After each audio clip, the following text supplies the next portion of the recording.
Welcome to the forecast. To my right, we have Alex himself. Alex, how you doing? Hello, everyone. And to his left, Garrett. Garrett, how you doing? Peachy as always. Here we are going to talk about the comic books coming out. Oh, peachy.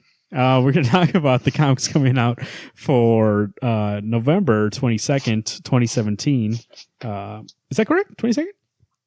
You're right. The day before Thanksgiving. Nice. Gobble, gobble. Have some turkey. Have some mashed potatoes. Have a side of stuffing. And sit back and... actually, this is the day before, so get ready for it. A side of stuffing?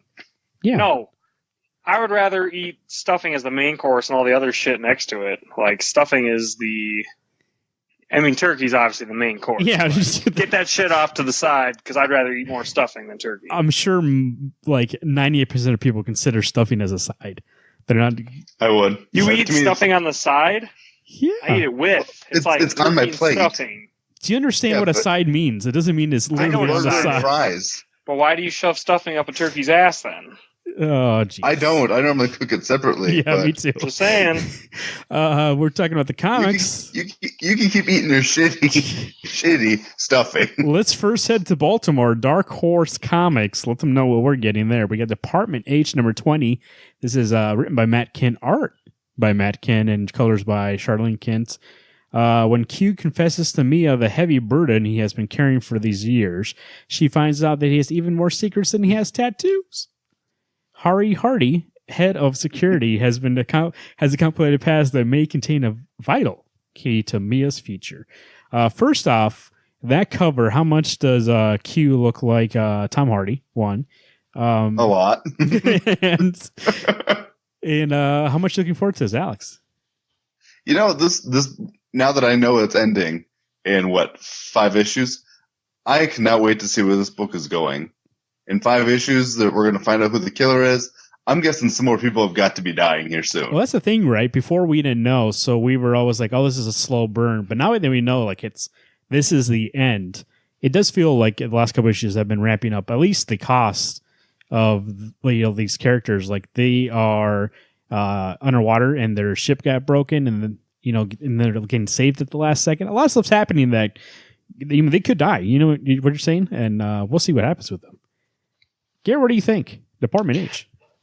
Yeah, I agree with Alex. I like how they're like, we've always like felt that there was a clock ticking, but now we actually have another type of clock. Like, we know there's only 5 issues left, so it's like we know that stuff's going to start picking up real quick here. So with what we've gotten so far from this series, I'm guessing they're going to be able to stick the landing. I mean, you have to really do some shitty things right now to screw this all up. So. Would you say, Garrett, that there's a doomsday clock ticking? More on that later, I think. Oh. Sherlock Frankenstein's and the Legion of Evil. This is Jeff Lemire, Dave Rubin from the world of Black Hammer. This is second issue of the 4-issue mini, talking about Black Hammer and his daughter. She's trying to figure out where he went. This first issue, I believe, was a hit with all of us. Garrett, how much looking forward to issue number 2? I'm really looking forward to it. It's kind of like the past of this story mixed in with the future. So, like, this is planting the seeds for future story to come. I can't believe this is only a 4-issue, correct? Yes. Yeah. So it's crazy to believe after this we'll already be halfway done and one step closer to getting back to Black Hammer 2. So really excited to see where the story goes. Really big surprise from Jeff Lemire, I believe. Black Hammer is one of our favorite books. Is that correct, Alex? I'd say Black Hammer is probably one of the strongest books we've read in the past year and a half, 2 years. I think Sherlock Frankenstein is a nice invitation to see past rogues in this city that all these heroes lived in that we now love, and to see their reaction to Lucy looking for her dad. Mm-hmm. It really does feel like it's building, like you said, building that world without feeling like it's like, oh, here's all the bad guys. It's more like she's trying to figure out where her dad is, and naturally we're running into all these villains. I really like it a lot. And Dave Rubin's art, amazing. What book is new with Jeff Lemire? Is that Ether? No, Ether. That's not it. Yeah, is Ether. it? Yep. Oh, yeah. It's Matt Kent. Yeah, it's Matt Kent. Oh, excuse me. Matt Kent did. Yeah. Yep, you're right. Hey, no. Garrett, you're a fan. When's that issue 5 coming out? Now that you bring that up, I'm like, of what, geez. Ether? Yeah. Dave Rubin's busy. Freaking long time. He's busy. Yeah, doing he's been this. busy working on Department H. Tomb Raider Survivors Crusade #1. This is Jackson Lansing, Colin Kelly, Ashley Woods. Garrett, how are you looking forward to a Tomb Raider book? You getting this book early? No, and if you read the solicit, I mean, it is the last Dark Horse Tomb Raider series from the video game universe. But just based off that writing team, who, to remind you, they finished up Tom King and Tim Seeley's Grayson run. Hell no. So hey, but you never know. They're coming in this thing fresh. Unlike Grayson, they're trying to wrap up somebody else's story. Maybe they'll do a good job. But they only have 4 issues to tell this story, and they're going to be taken off where somebody else left off. So. Oh, they are? Okay. Well, they're the cleanup crew. They're like the garbage pile creative team. They're you like Tomb Raider? Who can we get to finish this story? Oh, here's these pieces of shit. Hey, quick question. Not too long, but give me a 10-second, 20-second impression of that trailer we saw for Tomb Raider. It literally gets me so excited because it looks so close to what the video game story is, and that's what I really want, because I think that Tomb Raider's been done not that greatly in the past. I mean, the first one with Angelina Jolie was great, but the second one, that was rough. So I feel like this is a great way to rebirth the character for the video audience, and I really hope they don't disappoint me, because video game adaptations usually don't have the best. You do not understand what 10 to 20 seconds means. Yeah, that's why I went for 20 to 30. So Detective Comics. 40. This is DC Comics Action Comics number 992. This is Dan Jurgens. Let me see. Oh, here we go. Dan Jurgens, Stephen Poog. Hey, this is your boy. What was that book he's doing about coming up here pretty soon? After Effects. This is the Oz Effect Aftermath. Garrett, how much? Oh, Francis Manipool cover. That's a pretty good cover. Well, that looks awesome. Actually, let's go to Alex. Alex, you were okay on this arc. Are you looking forward to this Aftermath, or is it just you're happy it's over? I think part of me, I am glad it's over, but I recently read 991 today, and I tell you what, 991 was really good. The way it leads off is that, is he actually Oz, Garrett? What do you mean? Is Jor-El actually Oz? Because the way I'm understanding, he works for someone else. Yeah, it's confirmed now. I mean, I don't know if I should throw out spoilers, though. I mean, Marvin, Commissioner, tell me what's legal here. Can I bring up spoilers for 10 seconds, and actually 10 seconds. Let's go. Okay, 10 seconds. So basically, somebody, potentially Dr. Manhattan, stole Jor-El out of his continuity and made him do his bidding to show that the world's evil. Cool stuff. Nice. Alex, Garrett, excuse me. Garrett, you looking forward to this ending? I know Alex said he was okay he's okay to move forward, but what about you? I know you were enjoying it. Well, this is the aftermath of that story. So it's him dealing with the fact that he got his father back. His father is now this evil minion of somebody else. And so it's like he lost his father all over again. That's why you see on the cover he's on his knees, like really depressed, because his father created all this tragedy, and he doesn't really have all the information yet, but it's left him feeling like his whole life's a lie, because Jor-El's whole purpose for sending him was a sacrifice. But to have his dad be alive, then it's like, wow, you could have been with me like my whole life, but you decided not to because you thought there was some other cause that was more important than being a father to me. So I can see where he's kind of fucked up. It's like he didn't have to feel like an outcast or the last person alive in his universe. But then his dad lied to him his whole life, basically. Astro City number 49, this is Kurt Busiek, Brent Eric Anderson. The story of a resistor who's making headlines all across the nation, and one reporter is determined to find out the truth. Not simply to report it, but to find her missing father. The story of protest and power, love and loss, and a dynamic, ever-changing hero. Once again, like the Astro City is a book that has short arcs or usually one-shots. We just got done with one about a dog. All right.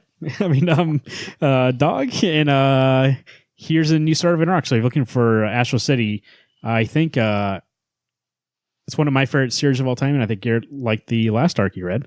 Not sure if he's going to continue. What do you think, Garrett? The last issue, basically, it didn't make me cry, but it was close. Like, it was intense. Ooh, buddy. Just because I have an older dog, and so I kind of associate with that. But I'm actually not going to be getting issue 49. What I figure what I'm going to do is, if the story interests me, like, I'm going to jump back in. Like, because like you said, it's one shots, arcs, what have you. Yeah. So I think this one didn't give me enough to pull me in. I know it's probably going to be great, but I think I can pass. Astro City is one of those books. If you're not crazy like Alex, you can jump in and out. Yeah, pick up if it looks like it's interesting or not. Like you said, like you read the Confessions storyline I gave you to read, and you like that. So like it's good, but you're right. If it's about a hero in that universe and then you could jump back in. But Kurt Busiek, we're going to see more about him next week. We're excited for that next book coming out next week. Batman Beyond, number 14. This is Dan Jurgens, Bernard Chang, Family Business. Is it Family Business or is it The Long Payback? It says both. Which one is it? Garrett, which one is it? Long Payback or Family Business? I'm not sure. I have the next issue coming up, but I can't see it over there. So, but I think this is Dan Jurgens, Bernard Chang's last issue together, because eventually Bernard Chang is taking up the book just on his own coming up here. Oh, so or there's a different artist. I can't remember. Anyways, I'm excited. I think Dan Jurgens wasn't on the last one because it was Batwoman Beyond. And that book was really good. So, I don't know, anything taking place in this universe, I'm all for. You'd have to, do some really, like, just kind of like with Department H, you have to do something pretty dumb to get me to not like this book. And the art's always looks so great. Bernard Chang's art is awesome. The G-Men Hell is Earth, number 1. This is one of DC always does these little minis to fill in certain characters that probably couldn't carry their own book, but they put them out. Andrew Constant, Brad Walker, and Andrew Hennessy. This is about Etrigan, the G-Man. He returns. I actually do like, I'm not going to get this, but I did like to bring it up because I do like DC puts out these little books just to fill in gaps. We had a Hawkman one. We had a Deadman one. What else do we have? Do you remember? There's Ragman. That Nightwing one was a 6-issue run. Nice little. That Poison Ivy, Cycle of Life and Death. Yeah, nice little minis in case you're interested in these characters. You can jump on, read a little mini, and see what happened to Etrigan, the demon. Detective Comics, this is number 969. This is James Tinian and Alberto Martinez, Raul Fernandez, The Fall of the Batman, Part 1. Everyone in Batman's orbit is broken somehow, some more than others. Okay, I almost hit the next part. But how much are you guys looking forward to this arc of Batman Detective Comics? I'm excited to get this a start of a new arc. I finished up the last A Lonely Place to Live, and it's good. But it'll be nice to get a fresh coat of paint in the series. So is this the one that was teased in Batwoman? Well, I was going to say that because on the cover, not in the solicit text, but on the cover, it does say Margaret Bennett. So I'm curious if she's writing with James Tinian, and it's a spin-off. Because they did a future issue in issue 6, and there was some arc coming up, and I swear it's Fall of the Batman, but it might be something else. But I think this is that crossover. I think so too. It's that team. So yeah, that one I'm excited for. I mean, if that's what this is, then I'm pumped because that looks so good. Yeah, Detective Comics has been good. So and Batwoman. So if it's that crossover, I'm looking forward to it too. I really like that cover a lot. I'm staring at it here. I like the colors in that cover. I like that new Batman costume. That new Batman costume is awesome when people know how to draw, like color it well. And so it looks pretty cool. Doomsday Clock here. We talked about it earlier. Number 1 of 12. This is Jeff Johns, Gary Frank. DC Comics presents to you a 12-issue maxi series from the critically acclaimed team of writers Jeff Johns, artist Gary Frank, and colorist Brad Anderson. You are not prepared for what lies ahead within these pages, good reader. We've been waiting for this one for a while. About a year and a half, I would say. Alex, we talked about this before. There's a lot of setup. There's a lot of hype going into this. What does it have to do for you in order for you to be like, oh, yeah, that was worth it? I don't know if I really have an expectation of what it's supposed to do. I guess I want just to live up to what all Rebirth has been working towards. I mean, I think there's maybe a limit of 5 books Rebirth-wise I've actually dropped. I've been staying on a lot of books just for this point. So I want to know that the last almost 2 years of reading DC Comics Rebirth is going to be worth my time, or am I going to get a shit weak-ass story that I just spent hundreds of dollars working towards? Your description of that made me laugh for some reason. Shit, weak ass story. Garrett, this is already Gary Frank, one of your favorite artists. This is Jeff Johns coming out of getting away from those movies for a second to write this story that he's been building to. You said he wrote this last November, right? Is that correct? Yep. So it's been in the can, and now it's going to finally come out. It's very high expectations, I know, especially for you. So, like, is this something like it's very going to be walking on thin ice for you to make it a 10 out of 10? You know what I mean? It is. I mean, God, what a great team to give that trust to. Usually when I go to the comic shop, like, I'll get my books, I won't read right away. But this is one, as soon as I get home, that book's coming out and being open. Like, I won't be able to help myself. I love that universe. I love that, Jeff Johns, he's a very creative storyteller. I mean, you can even think with like Flash Rebirth or like Green Lantern Rebirth, where it starts out on a really small image and he kind of backs away. And man, the detail to everything he puts in there is just insane. So I have a lot of trust. There's going to be some haters, I could imagine, but man, this is the same caliber team that did Rebirth. So I have Rebirth one shot, so I have total faith in them. And if I get let down, they got 11 other chances to make up for it. So I don't expect this first issue is going to be out of the gate like, wow, this is super surprising or like some sort of cliffhanger. They have 12 issues. They didn't make it 12 issues to tell you, in the first issue what's going on. I feel like it's going to be a slow burn, but I feel like, when I read Watchmen, I read issue 1, I'm like, okay, I'm very intrigued. I'm very interested where this is going. It's told well, and I'm ready for issue number 2. So like if I read it and it accomplishes those things for me, then I think we're in a good spot. If I read that first issue and I'm like, oh God, we got 12 more of these, then it's like, okay, well, they failed somewhere. So right. I am looking really forward to it. I'm sure to look at your local comic book shops. DC is doing 11:57 p.m. release of this book, so there might be some release parties going on in your area. Look, ask your local comic book shop if they're participating, and show up. It's fun. Those are always fun to show up to. The Flash, number 35, is Joshua Williamson. Michael Moore. Oh, this is a different writer on this one, too. Yeah, Michael Morisi. Pop Man.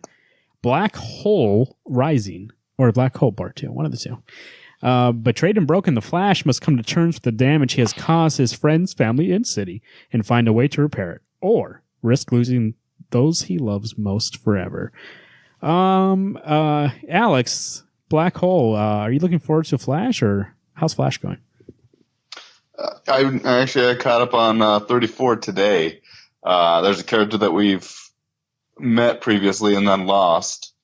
She makes an appearance, Mina. Spoilers if you haven't read 33 or 32. I'm excited to see where this is going. It's intriguing for me. I don't want to give too much away because I don't know how much you guys have even caught up on it. I'm one behind. So it's good. I read the last one today, and I'm excited to see what this has in store. All right. Imaginary Fiends, number 1. This is Tim Seeley, Stephen Molnar. This is a new Vertigo number 1. Vertigo's been kind of silent recently. Here we go. They're going to try to bring back Rebirth. Rebirth. They're trying to give Vertigo its own Rebirth. So this is the first step towards that. I won't read what the synopsis is because it's very long. But Tim Seeley is known for kind of horror books, kind of like in that genre. So it does look like it's going to be a horror book. So if you're looking for Vertigo number 1, I mean, if you want to help them with their rebirth. Vertigo number 1 is Vertigo's generally a good imprint, so I'll look at that. Tim Seeley's a good writer. All right, so I'll take a look at it. Alex dropped that, but Garrett dropped that. Command Challenge number 11 of 12. This is Rob Williams, Walter Simonson. Garrett, what do you think? Come on, challenge number 11. Are you excited that we're close to the end, or are you actually looking forward to Rob Williams' issue? I'm looking forward to Rob Williams' issue, not because of Rob Williams. I mean, he can tell a story, but I'm more excited because of Walter Simonson's art. That is something that's worth getting this book for alone. Because, his art on Thor, any other, like, famous comic books like Superman and other things like that, like, his art is so good. But I think Rob Williams can really carry the story from, I think it was Greg Pak who did the last issue, who Tom King preceded him. And, I think that when Tom King came out with his issue, it's been propelling the rest of the series forward. And to say that we only have 2 issues left, it's crazy to me because, like, I really enjoyed issue 10, and I'm really looking forward to 11. So, what do you think, Alex? Are you looking forward to this issue? In all honesty, it's not even this issue. I'm just going by the momentum that Tom King's issue 9 had brought on. 10 was really good. I'm not a fan of Rob Williams. You know what? His unfollow really kind of disappointed me, and it's left a bad taste in my mouth ever since. So I'm excited for this issue to actually be done so that I can get to issue 12 and wrap it up. And you're excited for issue 12 with Gail Simone. Of course. Yeah. Number 1 right there. Nightwing, the New Order, number 4. This is Kyle Higgins and Trevor McCarthy. Garrett, are you caught up with New Order? How's it going? It's really good. I mean, not as good as Gates of Gotham that they worked on before this, or not right before this, but it is such a creative story that, I would love for everyone to give it a chance. If not now, wait till it's in a trade. But it really takes Nightwing and superherodom and like really puts it under a microscope.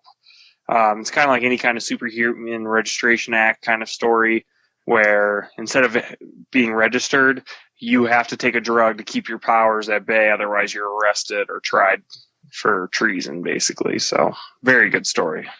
It's one of those DC minis I was talking about. This one actually is kind of an Elseworlds tale for Nightwing. Yeah, definitely. So, it's 4 of 6, so it's going to be done here in a second. Like Garrett said, if you want to read it in trade, it should be out pretty soon after that. Mm-hmm. Teen Titans number 14 is Ben Percy, Kyle Pham, and Trevor Scott. The return of Kid Flash. Kid Flash agrees to come back to the team on one condition, a face-to-face apology from Robin. Is Damian going to do it? Garrett, how's this book going? Book's been going really well. Issue 13, like at first I was kind of wishy-washy, and then I talked to Alex about it, and he said, "Oh, Garrett, it's so good." And then I read it, and I was like, dang, like this is why I like this book. So I'm very excited for the momentum going into 14. Because I'm always in my head, like, am I going to drop Titans or am I going to drop Teen Titans? But every time I read each of them, I'm like, God, I can't. Like, I want to pick one, but this book's so good. And no way in hell is Damian going to forgive Wally. There's no chance. Or if he does, it's going to be some stupid reason like, well, only if you clean all the shitty toilets for the first couple months you're back or something. Alex, I forgot you got this. You clean all the shitty toilets. Alex, I forgot you got this book. What do you think about the Dan Morrill cover? Is it pretty good? You like the cover? You know what? I love these covers. Issue 13 really was a pick-me-up. I was with Garrett on one to drop it because issue 12 was the tie-in for Metal, and 13 just blew me out of the water. I thought it was so good. So I'm on this momentum train of 14. Keep it going. Let's rock it. I am so excited for this book. Wonder Woman number 35. This is James Robinson, Manuel Lupacino, Ray McCarthy, Times Past, Part 2, The Secret Origin of Wonder Woman's Brother.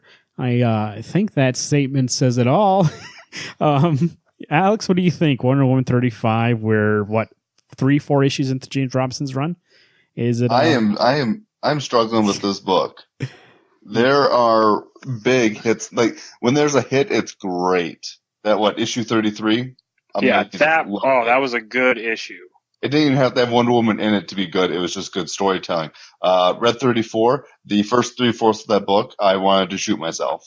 I haven't read it yet, but that's what I'm worried about. And the final maybe 5-6 pages is good.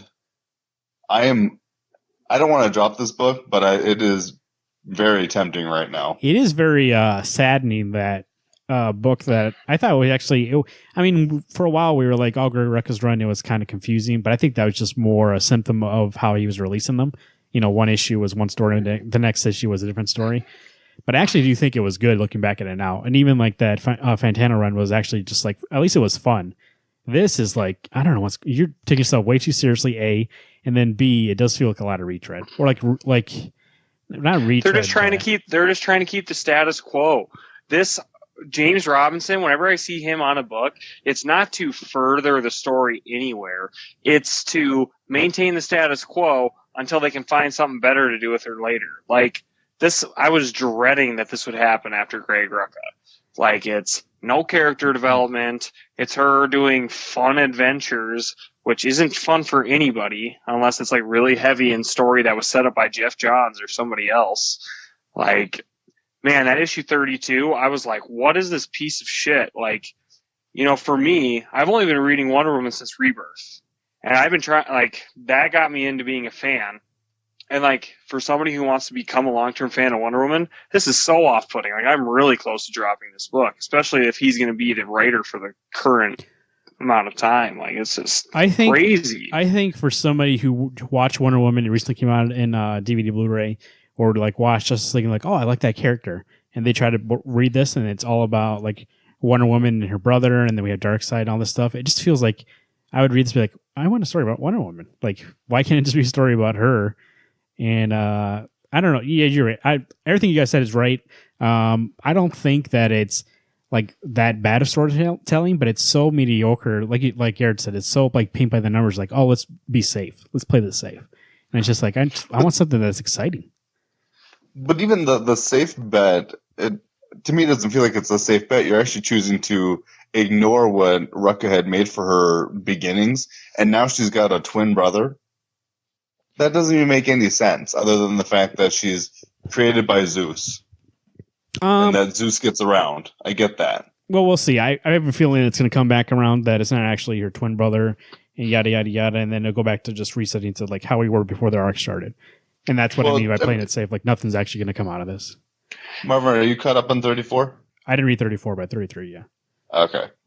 Because you do find out stuff. I'm just not saying anything. Since okay. You guys aren't caught up. We'll see. The next arc I know is going to be, I mean, what could it be? It's probably going to be fucking about cats or something. It's going to be something stupid. Cheetah. IDW Publishing, TMNT Universe number 16. Garrett's favorite book. Chris Murray, Janias. Whoa, how do you say that name? Milo Ni Ginanis. This is issue number 16 of TMNT Universe. Alex, what do you think? It has those Garrett's characters on the cover there. Triceratons? Yeah. I read 76 today. I loved issue 76. Such a good issue. I am so excited for this specific issue because I'm thinking, just judging by the cover, the Turtles are going to run into a Triceraton. They didn't run into him in 76. Spoilers, Garrett. This series on its own is great. It fills in a lot of plot holes, just lets you get to know these characters more.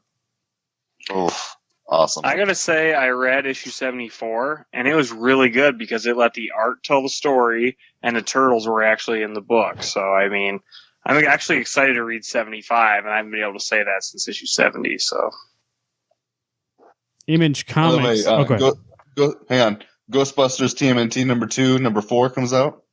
That book's actually pretty decent. Oh yeah? But you didn't get it. No, I chose to get it. I'd gotten book 1. I thought, well, I'll just get book 2. Plus, they mentioned it in the ongoing story. Written by Eric Burnham. He'll be at a SuperCon we mentioned on the show last week. So go ahead and if you want to get that book, if you're local to Sioux Falls, get him to sign it.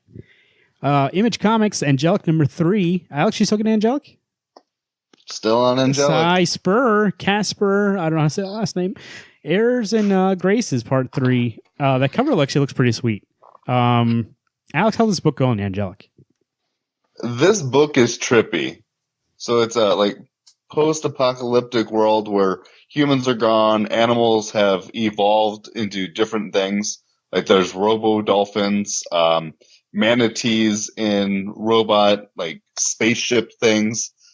They control a whale and they chuck a whale at a building to knock stuff down. monkeys can fly. I mean, it's fucked up. But man, that art inside is so good. And honestly, the story is kind of interesting. It's this monkey is tired of being prompted to be a female monkey where all you're supposed to do is mate. And so she leaves, runs into this pack of manatees, and they send a manatee with her to go on this little adventure. I'm not selling it very well. No. I mean, it sounds very interesting. Definitely, if you're looking into something that's more fantasy based, or even if you like animals like you do, I feel like this would be your book. And also, Sai said that it's going to be like an all ages book. Does it feel like all ages? Like anybody could read this? Not necessarily. Oh, really? Like, there's a lot. There's a lot of religious things to it. There's a lot of like the art. I could see all ages to it, but in all honesty, the story is one of those. I'm a 28-year-old man who I'm struggling to comprehend everything that's coming out of these animals' mouths. Well, that's your daily life. That might just boy trip number 1 of 5. This is new image number 1 that looks like a mini Ryan O'Sullivan plaid cloths from writer Ryan O'Sullivan and illustrator Plaid Cloths comes the story of Anna and Gabe, the last 2 humans left alive in the galaxy. They're low on fuel, they're low on food, and they're low on psychedelic space fraught. They're still determined to make to the promised land. People like the images in new number 1. So that cover is very nice. It makes me interested. We'll see how it looks like inside. Nice sci-fi little image book. So if you're looking for a new book, there we go. That cover looks like Clean Room's covers. Yeah. You're right. The circle in the title in the middle, and yeah. Might be the same designer. Just to mention for image, yeah, God Complex number 2 comes out. Oh, I don't know you get this book. Yeah, we both do. God Complex number 2. This is Paul Jenkins, Brian Lai, Henry Pastilla. What's this book about? You know what? I'm surprised you're not getting this, Marvin, because it reminds me a lot about Blade Runner. Like, it's very much like it. At least the art style is. It's a detective who has to interact with the actual Greek god or Egyptian gods. All kinds of gods. You're right. I think it is all sorts of gods, but it's Greek. Yeah, because there's like Ares, there's Hermes, there's that's Apollo. All kinds of different. Cover. Yeah, that's Apollo he's with right now. So we're only 1 issue deep. I mean, this will be a 2nd issue, so it's cool that we only got 1 issue with was it Hermes, and now this one's gonna probably be more about Apollo. So it's kind of cool how they're like morphed into like the digital age. So I would get it, but me and Paul Jenkins have a on and off relationship. He wrote one of my favorite minis of all time, Inhumans, but he also wrote one of the worst comics I ever read in my life, Century, Fall, and Sun. So who knows? And when I mean bad, like when I say on the show like a bad comic, that's my basis. Fall and Sun. You guys should read it one time. Ooh, buddy. Marvel Comics Legacy. By the way, I want to see something about Marvel Comics that I noticed the other day because I was on my DVR setting to record Agents of S.H.I.E.L.D., whatever season it's on, and I haven't watched the show in forever. But there's something about the way, at least the last couple of Marvel comics that have gone that makes me kind of interested back in the universe again. It's all in cycles. I think I'm getting back into it. It's been good so far, so we'll see how it continues this week. All new Wolverine number 27. This is Tom Taylor. And let's see here. Juan Cabal, Orphan of X, Part 3. Gary, you're still getting this right? Yep, still getting it. Ooh, look who's on the cover. Dakin. What do you think? How's the book going? It's been going well. It's not quite to what the first couple arcs were before this. But it's getting back to some of its roots, especially with like Laura as a Wolverine, especially with Dakin as Wolverine's son. There's a lot of history there, and especially with this organization that's trying to wipe them out. So you still get Gabby, you still get Jonathan the Wolverine. Maybe not as much as we enjoyed in Hawkeye, which you've heard from our show this last week. But that's what we're all like. I think that's what I'm hoping forward to get back to is kind of more involved with Gabby and Jonathan the Wolverine, making it more funny and more enjoyable. But right now, this is the storyline that's taken us through Legacy, and I love Tom Taylor as a writer. So I've been enjoying it so far. Punisher Platoon number 3. This is Garth Ennis, Goran Pavlov. I think me and Alex, you were just getting this book, right? Alex. Yeah. I believe the last issue I thought at least was pretty great. Are you looking forward to this issue? Do you think the last issue was great? I did think last issue was great. There's a lot of who's the artist for this book? Gordon Pavlov. I tell you what, he knows how to draw a war fight scene. You're right. In issue 2, oof. It's not. There were some bloody good shots in that one, and it's not even like he's glorified in it. He's saying like people get fucked up, and I'm not saying that in like a crude sense. I mean, it is the way it's drawn. It's just like very, very gory, but it's not like people aren't like getting stabbed and shot, and you're like, oh yeah, go ahead and kill him. You're like, holy shit, that looks like it really hurts and really makes you think about somebody really getting stabbed. It brings the realism to war that's kind of scary. And, I believe the last issue, the way we saw Punisher, the way he can turn on and off, and these soldiers are saying the way he can turn on and off his killing machine is scaring them a little bit. So I'm curious to see where this goes. If, like, they're supposed to trust this guy, but this guy, once he's in kill mode, nothing's stopping this guy. Yep. It's I guess for me, it's one of those people. I'm a person that I love the Punisher, and to actually be getting 2 Punisher books makes me super excited because now I'm getting the ongoing 218 was the last issue that came out, and this Punisher Platoon is just a nice one. It's a maxi series. I mean, it's a Marvel Max. Yeah. So you're getting no holds barred, and I'm just oof. I'm enjoying this book. If you watched Netflix Punisher and you're interested in jumping on a Punisher book, the last issue of Punisher was a starting point, right, Alex? Yes. What issue was it?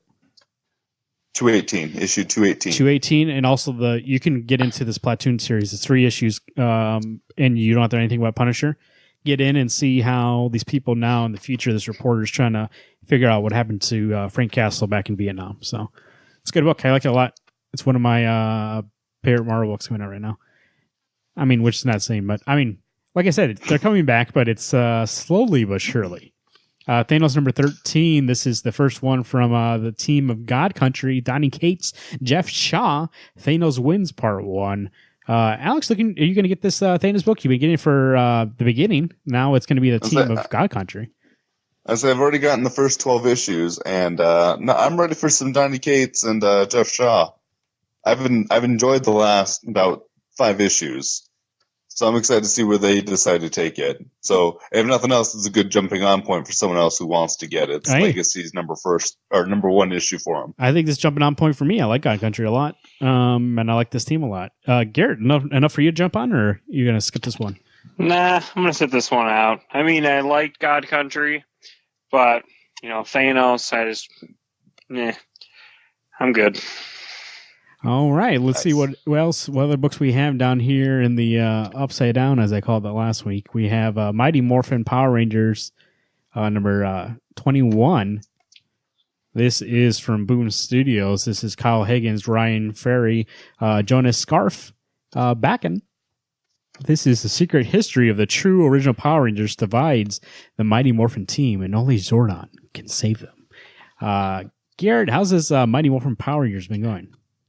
I just read the first issue of the arc today, and it's kind of cool. It's like going back to the 80s, and, because like this timeline when we have like Kimberly and all them is like modern day, how it's set up in the timeline. And like back in the 80s, there's this other team.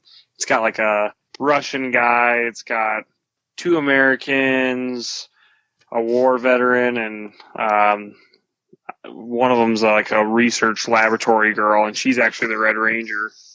So it's kind of a cool twist on the Power Ranger mythos for like a team prior to the actual Power Rangers team that we know. And it's them kind of during the Cold War, still fighting Rita. I mean, Rita's not around right now. They're fighting Rita's minions that are trying to bring her back to life. So I think it's a really cool, interesting concept, a little different, but really enjoyed it. I'm excited for it. Garrett, how much does it sadden you that they announced, I think last week or the week before, that they're not moving forward with the new Power Rangers movie, number 2? I didn't know that, but that's sad. I mean, I heard it didn't do very well internationally, so I was assuming it wasn't going to get a sequel, but Come on, can you at least give me some, like, throw Tommy in there then, or something? Yeah, I believe that was actually the reason they expected it to do better in China and didn't do that well. So they are not moving forward. I believe that's the news. I'm about 85% sure on that. That's what I read. That's so surprising. Like, I really love that movie. So now what's disappointing is that I've seen movies that are worse that get sequels. Yeah.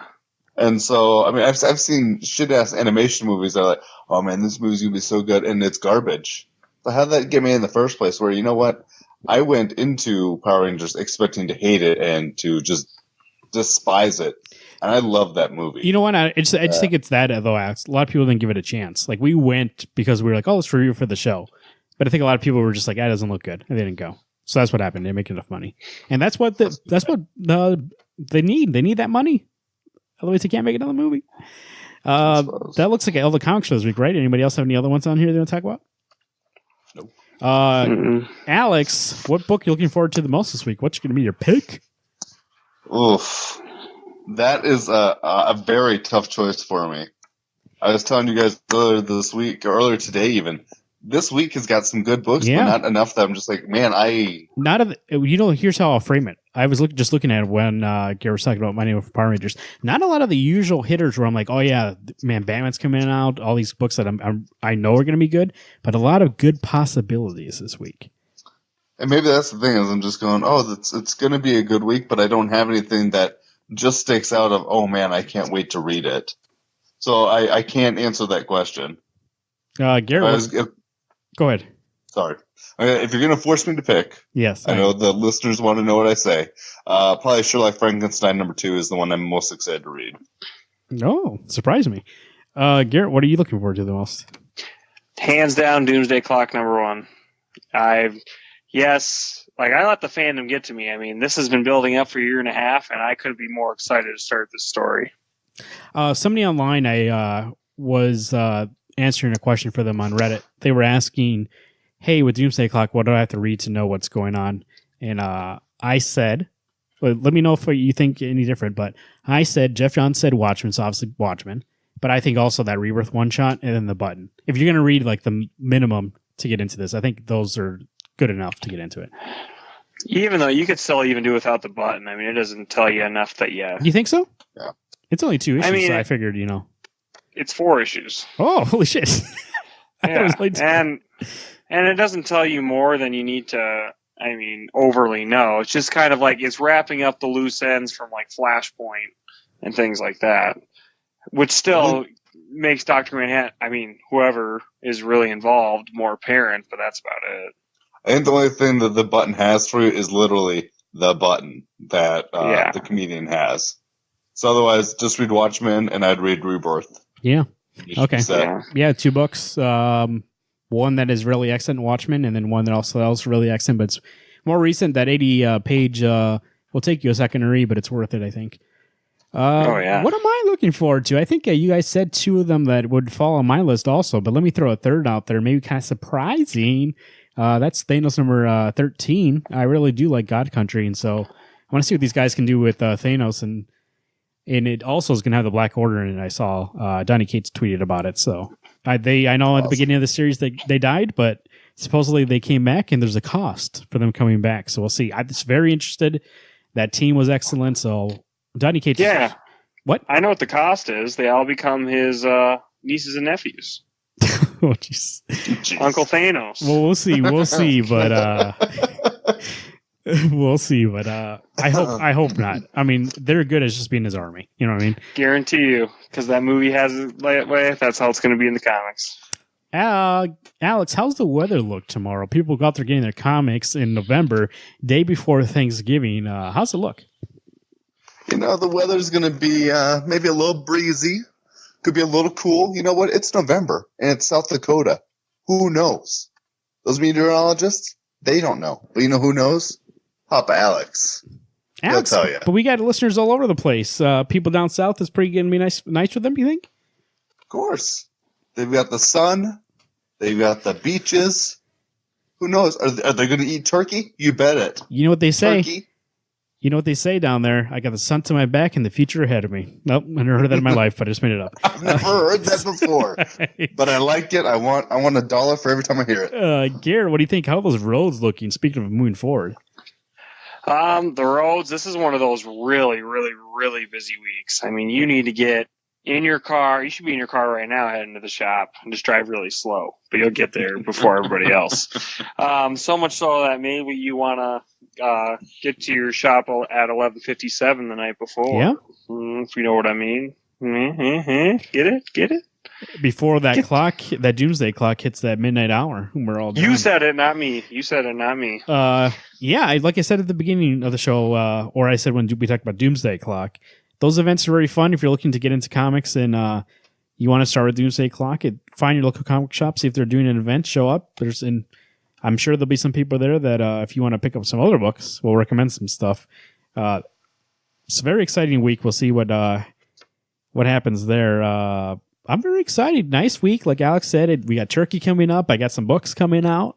I have the Black Friday coming up here. Who knows what's going to go on this week? It's a very exciting week. We're in the holiday season, and it's a very joyful part of the year. And you know who's very joyful this week? It's this man on the mic, Marvin. I've been him.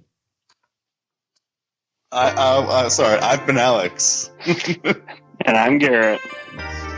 Hey, everyone, keep reading those books.